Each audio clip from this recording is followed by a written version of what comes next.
Welcome to the second special feature main event of this episode. This is another edition of Called the Spot on the Card. If you're unfamiliar with what that is, this segment is basically a booking committee's decision of how to rank people on the roster in like a marry, fuck, kill kind of a situation. No matter what, somebody has to go in each spot. You can't double up. You can't deny or substitute somebody or whatever. 5 names in 5 different categories. They rank from bottom to top. You release the person, you put them in the jobber spot, mid-card, upper mid-card, or main event.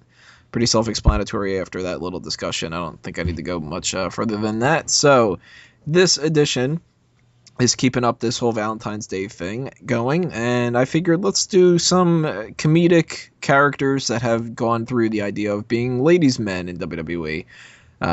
I specify comedic because obviously if we were going to put somebody like the Heartbreak Kid Shawn Michaels or Ravishing Rick Rude or somebody else like that on the list, then they would clearly not be like released or jobber or something. It's always more interesting when there's some kind of a debate between it instead of obvious picks. And these are going to get kind of interesting. We've got an alphabetical order here. The Godfather, pretty self-explanatory why he's on this list. The Great Khali, former Punjabi Playboy. We've got Sexual Chocolate Mark Henry. We have the porn star slash director slash former member of Right to Censor, Val Venis. And we've got the world's largest love machine, Viscera. So, what we're going to do here is we're going to go around in a circle. We're going to go release, jobber, mid-card, upward, and all that other kind of stuff, instead of running it down our whole list back and forth. So, released. Peyton, who do you have? Viscera. Why is that? Because he's fat. Nothing more than that? Yeah, I mean, the guy's fat. You can't do much with a fat guy. I mean, Drew may like the fat guys. I don't know what his fascination was with them before, what that was all about, but the guy was never in shape. He was there for 15 years, and at no point during that entire career was he even in moderate shape. And I mean, you can even be fat and still be in shape and still move around. Shit, look at Rikishi. At least we could say that much for him. He may have always had a bunch of extra pounds, but the guy could fucking go. Fucking Viscera, I can't recall a single time where he wasn't fucking out of breath by the time he walked up the damn ring steps. Fair enough. Sean, who's your released? I went with Viscera as well, because he was released in life. It's awful. Wago. For my release, I have the Great Khali. Abysmal. Tumor in his head, and I think he's got a tumor in his knees the way he moves. So, yeah, fucking abysmal. And I went with Khali as well. Khali is somebody who was bad in the ring, bad on the mic. Yeah, he was a former world champion. Which... that was good. I'll give him that. He's a former world champion, but he shouldn't have been. And just because you are given a title doesn't mean that means that you're awesome. He clearly was brought into the company because he had 2 major appeals. Tall, and he had a connection to India. Giant Gonzalez was brought into the company because he was tall. He didn't stick around because he didn't have that extra appeal of the Indian audience being able to bring in. There's 3 people on this list that are big guys, and I would much rather see matches of the other 2 than Khali. So the gimmick idea of being the big guy, he's not Ryback. It's ruled out here. He's no longer impressive if you put him up with Viscera and Ryback ruled out. Damn right. And I didn't like the Punjabi Playboy gimmick. I thought that was stupid and just fucking horrible in so many different ways, especially with Natalya accompanying him to the ring, holding his hand like she's his handler or something. That was just really bad. His handler. Like his hand. Jobber. What do you think, Peyton? My jobber, I would go with the Godfather. The guy was just a fun gimmick that came out and did a few lines that were fun for the audience to say along with.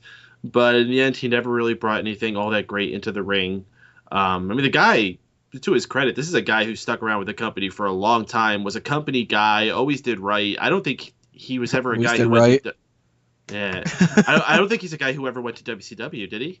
I don't think he I don't ever went remember there him ever being through there. everything. So this was a guy who was always good to them, a guy that would pretty much be a lifer, the guy who knows a lot, maybe not necessarily about life in the ring, but knows a lot about life on the road and how to survive as a superstar and go through all that. So he's a guy you could keep around to pass on knowledge to the other people, maybe sell some extra tickets, maybe not really sell tickets, but keep people having fun in the meantime while you get to the guys who sell tickets. So I'd keep him around, but I wouldn't give him any wins. Sean. I too went with the Godfather because the only memory I have of the Godfather is when he returned for that one Royal Rumble. I think it was in 2003 or 2002. He returned a couple times. He Wow, had one that's- relatively recently, didn't he return in 2008? He returned after that. He returned in, I think, 2011 Jesus Christ. when they had all those different people. He got eliminated really fast by Dolph Ziggler. Was the last time I think he was in there. Oh, It was I like can't, an immediate drop kick thing. I can't remember that fucking one, but all I remember of the one that I'm thinking of is that he's come down with his hose, did a dance, then got eliminated, left with said hose, and that was it. And My that's all I favorite can Royal remember of the Rumble memory- Godfather. So My favorite Royal Rumble memory with him is when he came out with hose, stopped, called out more hose, stopped, called out more hose, stopped, called out more hose, and then finally got in the Royal Rumble match and got eliminated like a minute later. Right. He I just think kept that's going the one I back. was on about. Yeah. Maybe. That's made it so much better because he just kept going back. He was just like, wait. Like, So yeah, the Godfather. That's my job. Sorry, whole train. way go. Oh. Train. From my jobber, I've got the world's largest love machine, Viscera. Guy fucking sucks. Not much more to say than that. He's never been interesting. The most relevant he ever was when the Undertaker, we crushed the Undertaker's face as Mabel. So outside of that, he's not really done anything too relevant. So fuck him. Wasn't he an ECW champion? No. No. He was getting close to that. Like they were booking him really strong with Matt Stryker. I think he couldn't- actually got it. I bet you couldn't even fit the belt around one of his tits, let alone his waist. Well, that's when they made that silver belt that fit around Mark Henry, so they probably could have gotten it on him. I don't Made know, the I think silver they'd- belt for the silverback. Yeah. I think they'd have to make the belt a little fucking bigger still. Big Maybe he WP. was bigger. I actually gave that jobber spot to Viscera as well. World's largest love machine thing was kind of funny to an extent, but the best thing he ever did was win King of the Ring, and he botched that position and never really got anything better than that. He gets a step up above Khali because I'd rather watch a match with him than Khali, so that's mostly my justification for it. Bullshit. Name a good Viscera match. Name a good Khali match. Great Khali versus John Cena. I don't remember being that impressed with it. Great go Khali back and versus watch The it. Undertaker. The Great Khali versus The Undertaker. I don't remember being impressed with that either. Well, I you should never go back liked and watch Khali. both of them. You should go back and watch some old Mabel. Whoop, there it is. I have watched a lot of old Mabel. It's fucking awful. We did King of the Ring 1994 for Keeping Kayfabe. It was fucking atrocious. Aw, poor Mabel. Worse off, poor Oscar and Mo. Who's that guy in the white suit? How does he weigh? Mid-Carter. Baden, who's your Mid-Carter? My mid-carder is going to be Val Venus. The guy was adequate. He had a fun character. Unfortunately, he never followed up very long after that Attitude Era spanned out. He shaved his head and he looked weird, and he never really found a way to evolve his character to stay relevant. But I think he was still a talent, a good hand to have some matches here and there on your shows. Maybe pick up a title. Matter of fact, I considered him kind of like the ideal Intercontinental Champion of the Attitude Era. I remember him having a really good run with it during that time. So I'll keep him in the mid. Sean? Mid-Carter, I'm going to go with the Great Khali. As long as he has Rajin Singh with him, I think you'll be able to hold one of the shitty, crappy little belts, and continue on with his run. And yeah, I'm lost, completely lost. But the Great Khali's my mid-carder. There we go. Maybe with Ranjin Singh, you can figure out how to hold it the right way. Yeah, that's true. Wins a fucking world title, holds it up upside down. Jesus Christ. That's after the whole situation of like, look at the right camera. The right camera. To the right. And the dude could sing, to be fair. He did sing Happy Birthday really good. Who's your mid-carder, Wago? My mid-carder is the Godfather, and that's because... The Godfather. The Godfather. That's just because he's a solid hand, he's a fun comedy gimmick, so you can slot him in wherever you need, but overall, he's not that talented. I also went with the Irma Gerd further. He was a pretty big enough star as Papa Shango, Sultan of Voodoo, which Papa Shango is getting a lot of attention on this podcast the past couple of weeks. He was in the mid-card, upper mid-card when he was the Supreme Fighting Machine, Kama Mustafa. He was a lower-ranked person in the Nation of Domination, but still in the mid-card, and Godfather was a great character. He was on the comedic side of things, so he can't really be like the main event guy in my mind, but you know, people got behind him. He won a couple championships. He stuck around for a long time, and you know, I think that he was entertaining. So Conductor of Ho Train gets the mid-card for me. Can't get too much higher than that, but still pretty good. Upper mid-card. Peyton. My upper mid-card, I put the Great Khali. I know. We all think about the Great Khali, especially during his last years where he was just a mess, could barely walk. Listen, when the Khali first came in, he was a big attraction. I remember the first time I saw that guy walking out, even after all I've seen in wrestling, I was still like, holy shit, this guy is a fucking monster. If you book this guy the right way, he could have stayed a big attraction, very much like Andre did for decades. For decades, Andre was kept as a big attraction because they knew how to book him right. Unfortunately, Khali, they used him way too much. They had him start losing in ridiculous ways. They had him talk, which the guy never should have talked. The guy should have never, ever, ever, ever, ever talked. With all the people you could have had been his mouthpiece. You could have just kept swapping around if you need to, you know. Have him go from Ranjin Singh to Jinder Mahal to, what's his name?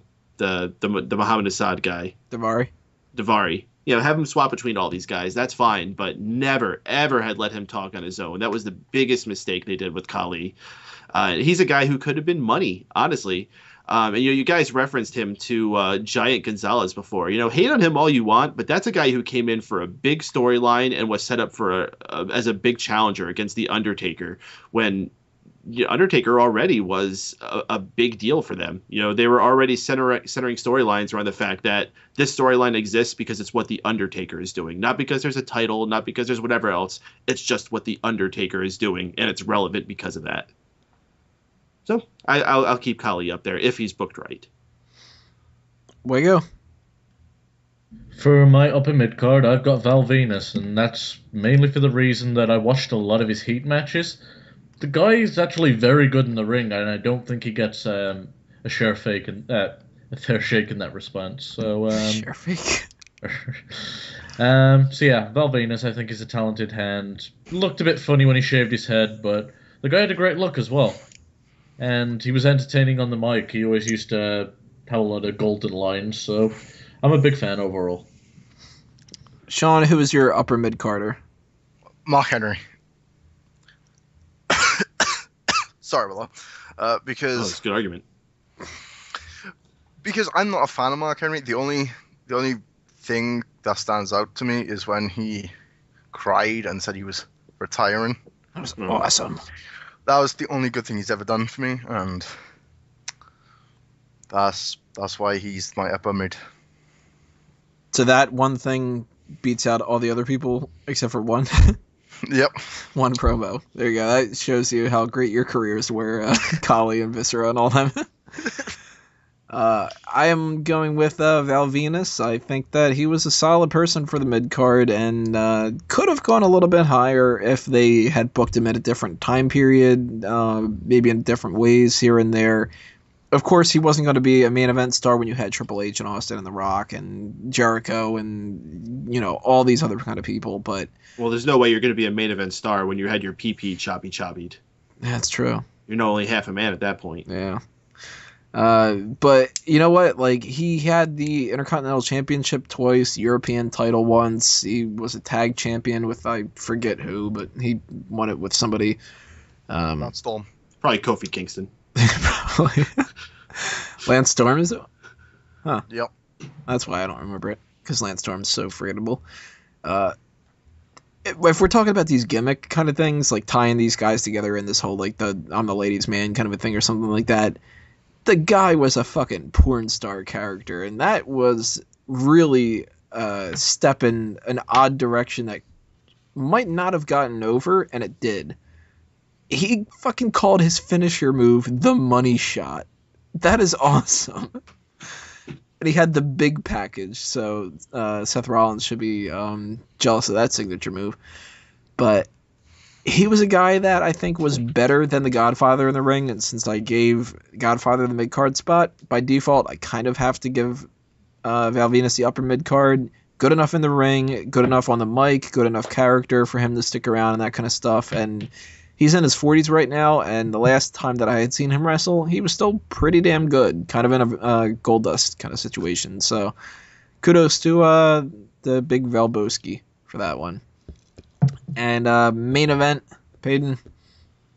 Well, main event, that leaves Mark Henry, the guy who I wish he could have gotten to that spot a little bit sooner in his life, but honestly, it was on him. He had to find that one thing to get him fully connected with the crowd. And, he had his moments, the sexual chocolate gimmick and those other things, but it wasn't until he got that Hall of Pain streak that he really, really got himself over with the crowd and deserved that main event run. And it was handed to him like he deserved it, which was really great to see. To this day, whenever the guy comes out there, he does a reliable job. There's been periods where I did not like him so much, such as his tag team days with MVP. Those are better left forgotten. But another guy who's just been there for so fucking long at this point and has been consistent and good company guy. And if we're going by what they know now, Mark Henry would have to be the main eventer. Sean? Oh, well, there's only one guy left, isn't there? And that is Steve Blackman. That was last week, which I wasn't on. My bad. I'm going to have to go with Val Venis because he's the only one left on this list. And the reason for it is because he actually looks the part, or the rest of these guys look out of shape. And that is why I went with Val Venis. He would be the face of my company. The entire face of the company. Well, when it's these choices, I can't blame him. Wago? Mark Henry's the only guy left, and it's clear to see that as far as these guys' runs have been, Mark Henry's has been the best. When he got his world title run on SmackDown and was putting people in the Hall of Pain, it was fucking sweet. And the whole character that he had was awesome. I wasn't a big fan of the first half of his career, and I wasn't a fan of the Silverback gimmick back when he was wrestling Kurt Angle at Royal Rumble. But his latest big heel run where he captured the world title, it was fucking awesome. Legit champion. I'm also going with Mark Henry. I like Mark Henry a lot. And on a lot of different call the spots, I'm tempted to give him the main event. Depends on who's in there, of course. But I think you've got a guy with longevity behind him, which is a huge factor. I buy into him being able to beat the crap out of anybody because of the World's Strongest Man thing, which is legitimate, and his fucking size. He's good on the mic. He's got an entertaining theme song, which I love a lot more than anybody else's themes that are out here. He is a world champion guy, and the fact that he was given that world title eventually is awesome. I'm so glad that happened. I was very, very happy to see him win that. And for my money, he probably should have won it a little bit earlier. Maybe it wouldn't have been as great. I did like the Hall of Pain thing, though. I love that they're keeping that around a little bit. And Henry gets nothing but praise in my book. Yeah, he's not going to put on a Shawn Michaels match 100% of the time or anything like that, but at the same time, I think that they saddled him with a lot of stupid things, you know, having a aborted hand of a kid and stuff, and he still was able to become a world heavyweight champion. Yeah, to be fair, they made up for that years later. That's true. Hi, Mom and Dad. That was kind of amazing. So Mark Henry, he survived doing that kind of a thing. And, you know, they reminded people of that, and it wasn't just like, oh, yeah, I remember, now we should all hate Mark Henry. It was just like, okay, that's funny because that was really stupid back in the day. And, you know, he can just go out and beat the crap out of anybody at any time, and I would believe it. So, quick recap. What was your list? Give us a little rundown of that. Wayo? Away go. Helps if I talk with the microphone on. For my released, I had the Great Khali. My jobber, I had Viscera. For my mid-card, I had Godfather. For my upper mid-card, I had Venis. And the main event was... What? We're making fun of the Great Khali and Viscera. My main event was Venis. No, it wasn't. It was Mark Henry. Wow. The Great Khali and Viscera.